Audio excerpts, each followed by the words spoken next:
Gym Elliot, Peter Fleming, Ed McCully, Nate Saint, Roger యోర్డియన్ వారి మరణ వార్త ప్రాచుర్యం పొందింది. వారు వ్రాసుకున్న డైరీలు లభ్యమైనవి. అటవిక జాతి యొక్క క్రూరత్వము అందరిలో ఆసక్తిని రేపింది.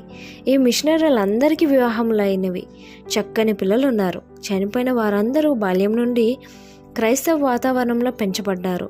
ఎవరిని చూచినా క్రైస్తవ్యానికి నిలువటద్దంలా ఉన్నారు. సువార్తను ప్రకటించాలనే సంకల్పము వారిలో బలంగా ఉంది. జిమ్ ఎలియట్ ఒరేగన్లోని పోర్ట్లాండ్లో జన్మించారు.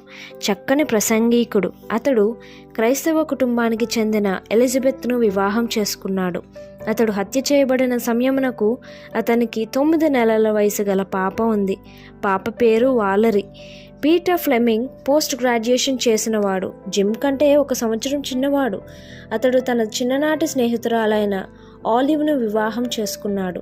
పీటర్ తన ప్రాణమును దక్కించుకున్నవాడు దాన్ని పోగొట్టుకొనును గాని నా నిమిత్తము తన ప్రాణమును పోగొట్టుకున్నవాడు దానిని దక్కించుకొనును అని మత్తయి సువార్త 10వ అధ్యాయం 39లో ఉంది అనే మాటను పదే పదే చదివేవాడు.